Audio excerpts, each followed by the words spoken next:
right, ready to dive in. Today, it's all about something we literally can't live without: water. You sent in this excerpt on water, and wow, it's really making me rethink how much I'm drinking every day. It is interesting, isn't it, how we kind of take water for granted. Yeah. We only think about it when we're thirsty. We don't always think about what it's actually doing in our bodies. Yeah. Every single cell. Yeah, totally. The excerpt talks about how water is everywhere. It's in us, around us. I mean, did you know our bones actually have water in them? Hmm. And get this, human babies are almost as watery as fish. Yeah. Like those little fish swimming around in the ocean. When you were a baby, you were practically a little water balloon. Pretty much. Human babies are about 75% water. It's fascinating, right? Right. It kind of reflects how life on Earth started in water. And we still carry that, inside us. Wow. And as we grow, that percentage changes a bit because our tissues change. Like muscle tissue has less water than fat tissue, for example. Okay, so the percentage changes. But even though the overall percentage goes down, water is still doing so much in our bodies. The source talks about how it cushions our joints, it regulates our temperature, it even keeps our brains working properly. It's like the ultimate multitasker. What really struck you about how water affects our systems? Well, the thing that always gets me is how water is like a shock absorber for our joints. Yeah. Like it prevents wear and tear as we move. But then at the same time, it's also acting like our internal thermostat, keeping our temperature stable and the brain, maybe the most important part. Water is key for getting nutrients and oxygen to the brain. That's why a healthy adult brain is about 75% water. 75%. So, okay, we've established that our bodies need water. But why are we constantly having to drink it? I mean, we already have all this water in our systems. Shouldn't that be enough? That's where it gets really interesting. You see, our bodies are constantly losing water throughout the day. Every time we sweat, use the bathroom, even just breathe, we're releasing water. It just doesn't stop. So it's like a leaky faucet that needs constant refilling. Exactly. And the source mentioned that we lose like 2 to 3 liters of water each day. So what's stopping us from just like shriveling up like a raisin? Well, our bodies are pretty amazing. We have this incredible built-in system that keeps everything balanced. The source explains how the brain acts like a sensor. It's constantly monitoring those water levels, and when the levels get too low, it triggers the release of antidiuretic hormone. Antidiuretic hormone. Whoa, that sounds intense. What does that do? It's basically our water conservation superhero. This hormone travels to the kidneys, and it creates these special channels called aquaporins. Okay. And these channels, they're like tiny little gates. They help the body reabsorb water back into the bloodstream. So it's like a dam preventing us from losing all our water. Exactly. Yeah. A dam, a superhero, whatever works. But the point is, this system is preventing us from becoming walking, talking raisins. Okay, that makes sense. But what happens when we don't drink enough water and the system gets overwhelmed? That's when we get dehydration. And it's more than just feeling thirsty. Even mild dehydration can have a real impact on our bodies and our minds. Think about it. Have you ever felt like sluggish or irritable on a hot day when you haven't had enough to drink? Oh, yeah, for sure. That's probably mild dehydration messing with your brain function. Is that what the source means when it says that dehydration can actually shrink the brain, even if it's temporary? Yeah, exactly. Dehydration can make it harder to focus, to make decisions, even remember things. It can also affect our mood, make us feel irritable or anxious. Staying properly hydrated is seriously important for our brains. Wow. Okay, that's definitely motivation to keep that water bottle close by. But what about the other side of it? Can you actually drink too much water? That's a good question. Well, yes, you can. It's not as common, but it's possible. Drinking a ton of water really quickly can lead to overhydration. It's also known as hyponatremia. Hyponatremia. Break that down for me. What's going on in the body? It's basically a dangerous imbalance of electrolytes. When you drink way too much water really fast, it dilutes the sodium in your blood. And that can cause your cells to swell up, leading to a whole bunch of problems. What kind of problems? Well, it can start with mild stuff, like headaches, nausea, but it can get serious. Confusion, seizures, in extreme cases, even coma. Athletes are especially vulnerable to this because they're often drinking tons of water during intense workouts. So even though water is essential, it sounds like the key is balance, right? Enough to stay hydrated, but not so much that we overload our system. Exactly. Moderation in all things, including water. Speaking of moderation, what about that old rule of drinking 8 glasses of water a day? Is that still the gold standard for hydration? Actually, the source kind of debunks that myth. The amount of water each person needs really depends on a lot of things. like their weight, their activity level, even the climate they live in. So there's no magic number that works for everyone. Nope, not at all. The current recommendations suggest a range of 2.5 to 3.7 liters for men and 2 to 2.7 liters for women each day. But those are just guidelines. You might need more, you might need less. It just depends. So listening to your body and paying attention to those thirst cues is still the best approach. Absolutely. Our bodies are pretty smart. They'll usually let us know when we need to refill. This is really making me rethink my own hydration habits. But before we wrap up this part of our deep dive, I gotta ask, what about other sources of hydration? Do things like coffee and tea actually count toward our daily intake? Good question. It's not as straightforward as you might think. Plain water is, of course, the most efficient way to hydrate. But other drinks, like coffee and tea, they do contribute to your fluid intake. And don't forget about food. Lots of fruits and vegetables are packed with water. Strawberries, cucumbers, did you know those are over 90% water? Whoa, really? I had no idea. So staying hydrated isn't just about chugging water all day long, it's about being mindful of all the fluids we're taking in from all these different sources. Precisely. And by paying attention to what our bodies need and making sure we're getting enough fluids from different places, we're really supporting our overall health and well-being. It makes a big difference. This has been a fascinating deep dive into the world of water so far. We've gone way beyond just the basics, uncovered some pretty surprising stuff. Oh, we've only just scratched the surface.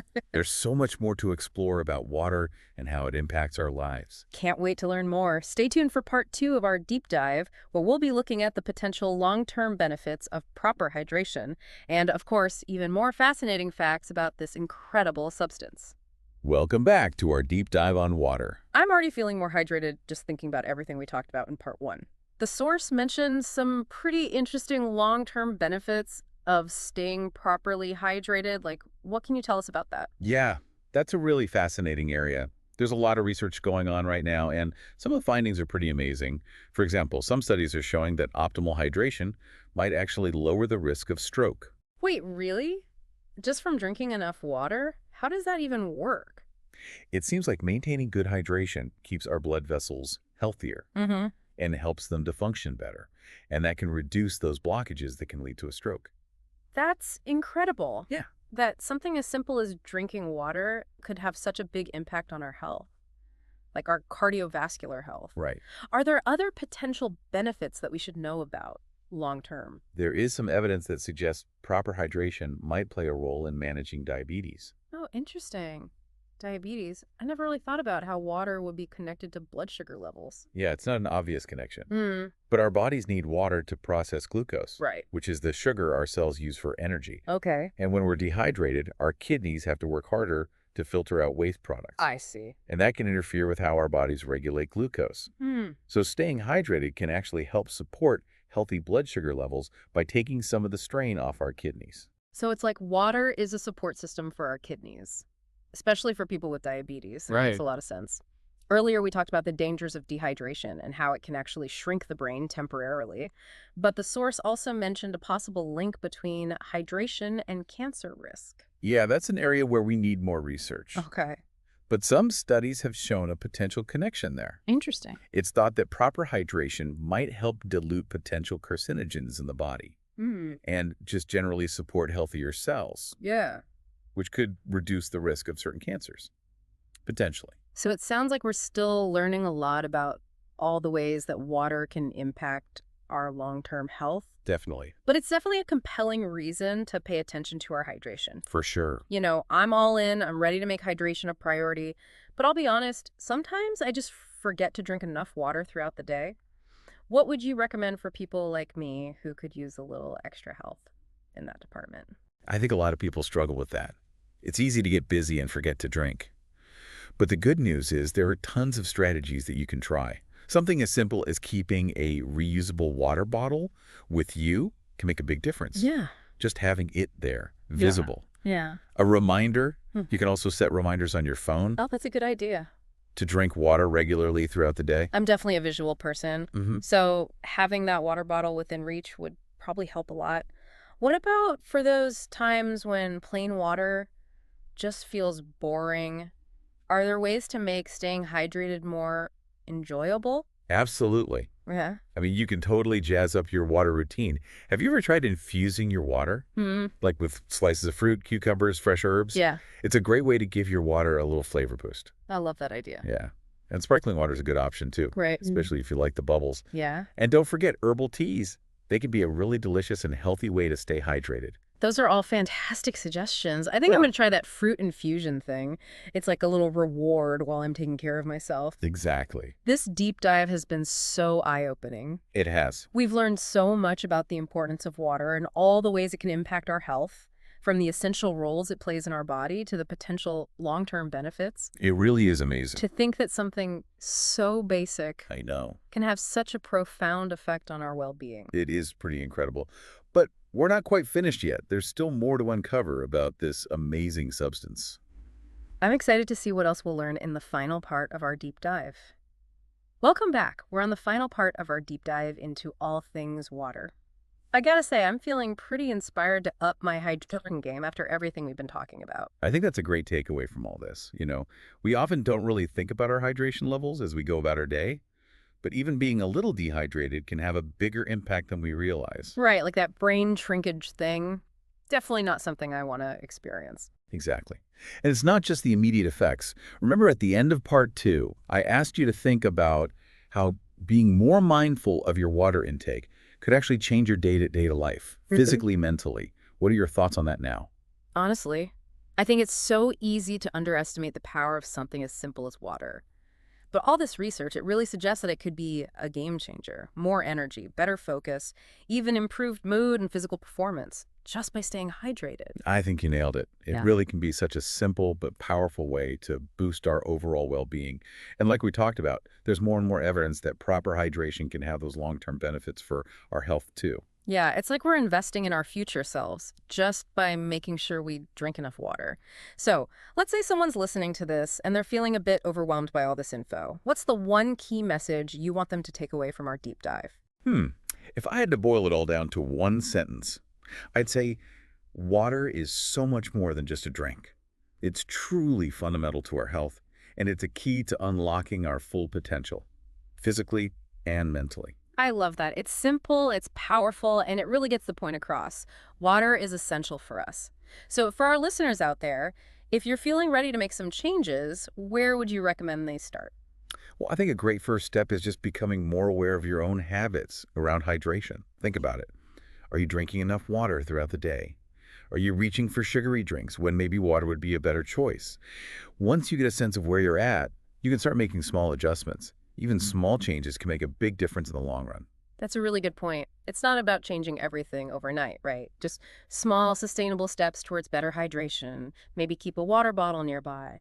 Set some reminders to drink. Try out those fun, infused water ideas we talked about. Exactly. Find what works for you and make hydration a part of your daily routine. And of course, if you have specific concerns or questions, always talk to a healthcare professional. This deep dive has been absolutely incredible, and I want to thank you so much for sharing your expertise with us. I feel like I've gained a whole new appreciation for the wonders of water. It's been my pleasure. I hope our listeners feel empowered to make hydration a priority in their own lives. And on that note, I think it's time for all of us to go grab a glass of water. Cheers to hydration. Thanks for joining us on this deep dive. We'll catch you next time for another fascinating exploration.